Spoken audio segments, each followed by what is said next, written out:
Hello, everyone. Back out here outside again. It's really one of the few things that's reasonably or that reliably has gotten me outside. Is doing these videos every day. It just seems so right somehow to be out here and doing them. Today I wanted to talk about something that's really working for me. I've I've talked about snippets of it before, and I've been working on thinking about it for quite some time, in my life. But things are kind of coalescing and really working. And I really want to take these things out of the oovy groovy, magical atmosphere that a lot of times we as devotees want to put them in, because they're very real world and very very down to earth practices and experience of life. Uh, we're just usually so locked down in our bodies and our senses and our minds that it's so unusual for us to experience just a wider openness to being alive. And so let me kind of see if I can sort of build the picture. I mean, first of all, of course, like all the sages say, we have to be really committed to the path.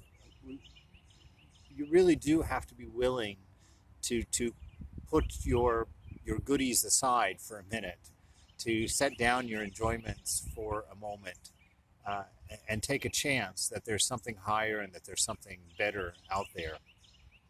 And it really does take that level of commitment. You really have to be willing to put down your favorite things for a while. Um, the second thing, uh, you know, I'm getting it from Saint Teresa of Avila quite a bit. I got it from Brother Lawrence, and certainly all the Vedantic sages say the same things. But this idea of whenever you approach your practice, whenever you approach the divine, if you're a devotional minded person, if you're following the path of bhakti, the path of devotion anyway, that whenever you sit to do your practice, one of the first things that I have found that has really changed the experience is to really establish first a place in the heart uh, that is uh, inclined in a friendly way toward God, uh, toward love. You prepare the field a little bit just so that you have this positive feeling about what you're about to do. And it's important that you do that. It's kind of the resting place, it's sort of the platform for where your practice is going to sit for the day. So, whatever it takes for you to do that, whether it's some beautiful poetry about the beloved, or whether it's looking at some mountains or going outside in the woods like this, getting back to nature, getting away from the right angles of ego, I like to say. Get out where nothing has right angles, everything is a blend and a curve. And set your disposition to have that friendly attitude, that that pleasant idea of what you're embarking on. Line the heart with love, I guess you would put it.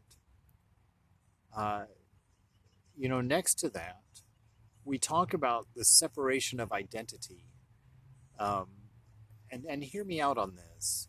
You've got your body, okay, and we're so accustomed to really thinking that gauging the body is gauging ourselves. And really, the important thing here is to know that they have nothing to do with each other. Okay, you really have to know that. And one of the practices that I've been going through, and I've mentioned it in one of the videos, one where I was drawing circles. It sounds philosophical, but it has a very practical underpinning to it. You have your body, which is not you, okay, and it has its desires, its physical desires. And we talked in that video how those desires are really just trying to grab all of the characteristics of yourself, of the true self, the spiritual self, that the body's cravings are basically desires for the higher self, but through the material manifestation, because that's what the body is. It's a material manifestation. And then you've got the mind, right? We've talked about this, and I know I'm repeating a previous video, but this is all put together in a very important way here that we'll get to, is the mind. And the mind has its desires also. And interestingly enough, they really don't have anything to do with you. But we're so connected to it, we so identified, and identification is the key. Of course, we hear that again and again. I'm not ever going to say anything that you haven't read in the scriptures. That's just not going to happen. I'm not a sage of any quality. I really am a mimicker, a practitioner, following the teachings of anybody that I suspect has seen God, just anybody.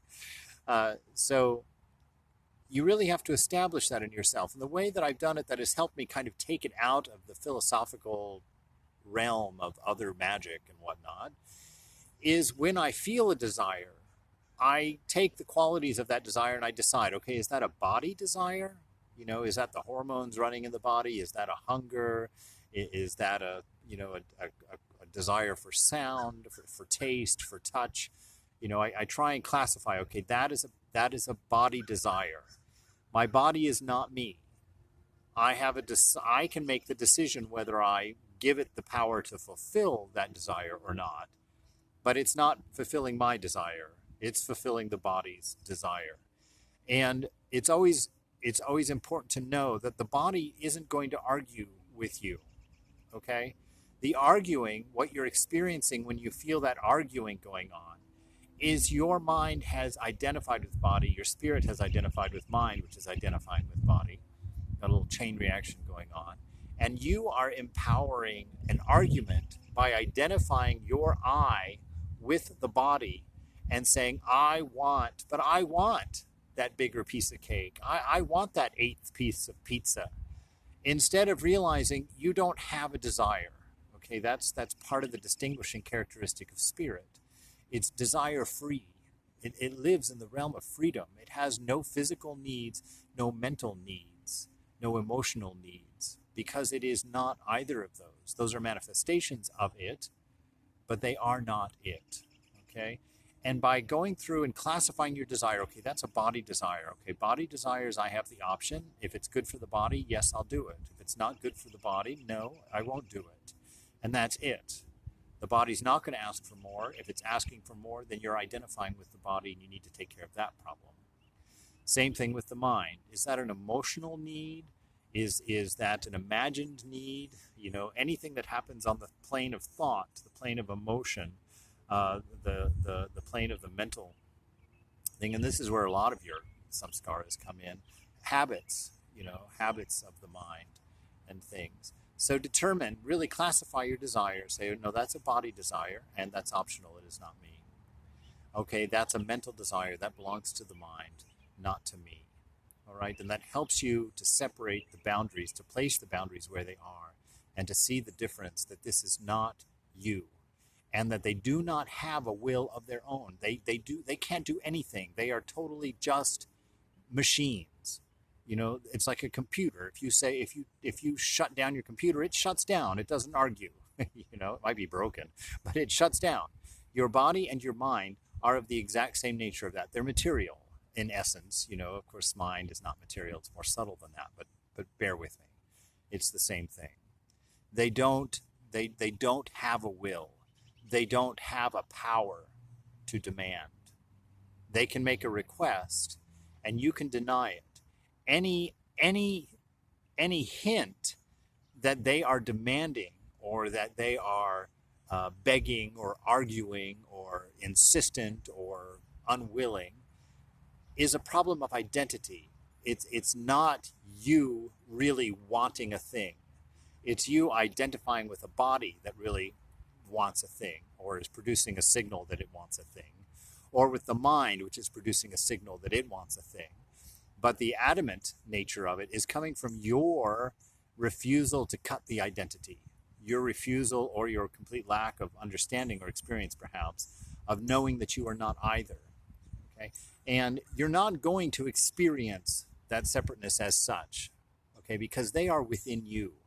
And I know, again, immediately we want to go where we've all gone when we're reading scripture and stuff, and that's in this other realm that belongs to these higher up, you know, people and whatnot, and we have lots of reasons why we can't get it or don't understand it. Not necessary. It's not that big of a deal. You can know this. You can control yourself. You can live these truths precisely because they are truths. They are obvious and they are available to you.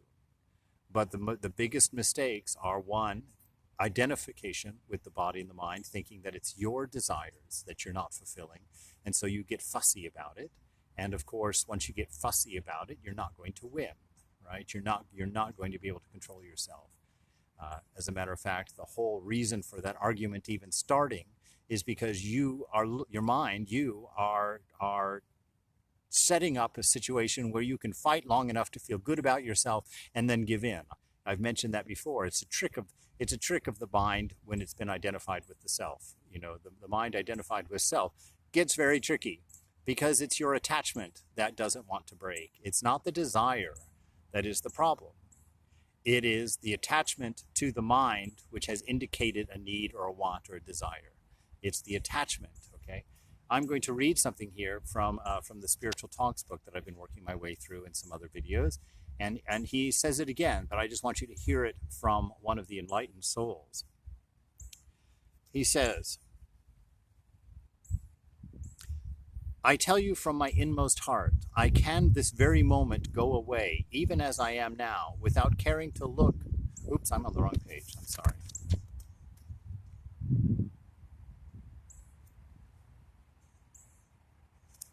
Here we go. The master one day spoke thus about his throat disease. Okay, we're talking about Sri Ramakrishna with his throat cancer before he died. He was asked if he felt the affections in his throat. The master replied, what a foolish thing for you to say. Does the body ever attain sainthood? You see, your body has nothing to do with your ascension to God, okay? It is the mind that becomes such, okay? So it's the mind that gets purified into sainthood, all right? It is the mind that becomes such. Unless the mind remains unaffected, okay? Unless you get that separation clearly established, that the mind is not affected by the body, unless you identify it with the body.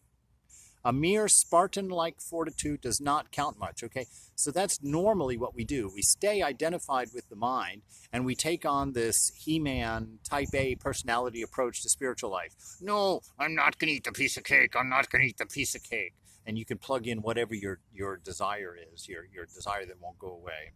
He says a mere Spartan-like fortitude does not count much. It's not doing much. This is from Thakur, from Ramakrishna. Fighting like that is not going to do much. You feel the pain, only you suppress its outward expression. You see, that's all you're doing. You're suppressing it. You're still identified with it. You're still wanting it. You're still desiring it. All that stuff is there, and that's what makes it a vice-like situation. Like, it's not going to happen. If you feel that all pain and suffering are of your body, not your own, and that you are separate from the body, only then are you right. So it's very important. That first step, is this desire of the body? Is this desire of the mind? Okay, it has to be one of those two because you are desireless. You are perfectly fine in there at the back of all of this, watching blissfully along. You've been doing it for thousands of years. Thousands of years you've been doing this. You're fine doing it. You've never been affected by any of the bodies you've had, any of the lives you've lived, any of the thoughts you've experienced, any of the sensations that the body has passed up the line to you. Doesn't have anything to do with you. You're unaffected. He says mere suppression of passion helps little. Okay, so it's not something you can just tighten the screws. That's the wrong approach. Don't do it that way. It ain't going to work. He says here, there must be a high ideal along with the self-restraint. That high ideal is that love that you have to establish yourself in when we talked about when you sit down. That higher ideal of pure love, that pure existence, pure intelligence, pure bliss. To begin to get a sense of that simply by opening to it, simply by opening to it. Without a high ideal, the passions will find another outlet. See, that's the problem. That's the problem. If you take that type A approach of just clamping down, suppressing your feelings, suppressing your urges, just pushing down, but keeping the identity with them alive, they're going to come out in weird ways. I can tell you, I've been through that in my life. They come out in weird ways. You start wanting really weird things. If the mind can't have the thing itself, it'll take something similar but a little bit more quirky.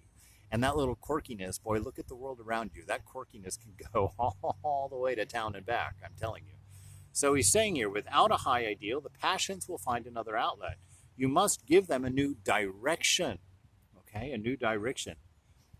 And then you will automatically be rid of them. Now, we talked about that yesterday. This is a natural process. It's a healthy process. The suppression is not healthy and it's not natural. The battle is not natural and not healthy, okay? This is a natural progression when you start getting your identity in the right place, when you start knowing where the requests are coming from, and you understand the separation and the difference between the body, between the mind, and between you, that self, that higher spirit, okay? Take refuge in me, okay? Well, who is me? Does that mean you pray to a third-party God who's out there kind of, dripping out on your troubles? No. Taking refuge means to take a retreat to the innermost space, to the space that is you, the space that's watching the mind. Take refuge in the space that is only watching the mind. The mind is only being watched. There's no other connection going on. It can do nothing else. It can only dance for you. That's all it's doing. Take refuge in that space in you where you're watching the body. The body's dancing for you. That's all it does. It cannot argue. It cannot fight. It cannot demand. It cannot do any of that unless you are crossing those boundaries and saying, I, the body, or I, the mind, want. Okay, that's the mistake that we're going after. Because if you can cut it off at that point, it drops off. It just dies. It just goes away. Take refuge in me. So be adamant. And this is the part that's going to test you. This is the part that's going to decide how much you enjoy that identity with body and mind. Because you, with that confusion going on, that confusion of identity, of not knowing who you are going to think, no, I really want to have that pleasure again. I really want to have that experience again. I really want more pizza. I really want more cake, or whatever it is. I'm using the things you can talk about. All of them fall into the exact same category. Take refuge in me and control the senses, right? Take refuge in me, establish your identity, and say no. Finished. It's done. And you're like, oh yeah, I've tried that. It's never done. It just keeps... No. If you stop identifying with it and saying it is my desire, and you say, no, that is a request from the body, it is denied. There's a big difference in that because, again, for the 9th time, any time that there is a fight going on inside, it is because of identity. It is not because of the desire. It is because of your identity with the body that is empowering its desire, or your identity with mind, which is empowering its desire, and the argument is with yourself. Okay? So make that separation and know it. As, for example, lust. So he's going to take you right there. As, for example, lust. Think that you are his child, okay? These are attitudes. These are the higher ideals that you're going through. This I technically doesn't have any identity. It is all identities. It's the self, the universal self. It has no particular to it. But because, we're pretty thick-headed and we've been so wrongly identified for so long, he's giving you something. He's saying, okay, think of yourself as a child, the child of the beloved. And again, he wants love to be the motivation for this battle. He wants love to be the reason that you do these things. Not because you're not allowed, not because they're forbidden, not because they're wrong, not because blah, blah, blah, blah, blah, but because you want to offer something beautiful to the beloved. And these are the things that are beautiful to the beloved. Why should you be so low as to be lustful, right? There it is. That's a reassertion of my nature. I am ever free. I am not a body that needs to do these perhaps vulgar things. I'm not a body that needs to do these perhaps cheap things. That's not what I am. I'm free. I'm eternal. I'm ever pure. And he says that, or think that you are ever pure. It's identifying with the Satchitananda aspect. It's identifying with your highest ideal, that which we call God, that which we call the beloved, and to sit in that presence. And by doing that, it becomes a natural process. Your growth becomes natural. It will never seem effortless because there will always be some effort at breaking that identity. But these things work. These are not magical things that are only reserved for a few amazing souls. When we think that, we give ourselves a way out. become lazy in our spiritual life. These things are meant to be attained. They're meant to be experienced. They're meant to be a part of your life. They are the real thing. They are obvious if you begin looking with a clear mind, if you begin looking with a pure mind, if you really get yourself sorted out as to what you are, what your nature is. These things will take care of themselves. Thakur said it himself. Naturally evolve by knowing who you are. And that's it for today. God bless us all on it.